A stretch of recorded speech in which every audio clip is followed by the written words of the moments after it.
Tək qalanda bəzən yadıma düşürsən sən.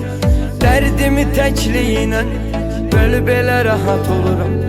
Tək qalanda bəzən yadıma düşürsən sən. Dərdimi təkliyinə bölüb elə rahat oluram. Baxma gedmisən sən, tənha qalmışam mən. Səni yuxumda hərdən görüb elə rahat oluram. Səndən uzaqlarda, ən azı rüyalarda, sənin qollarında ölüb elə rahat oluram.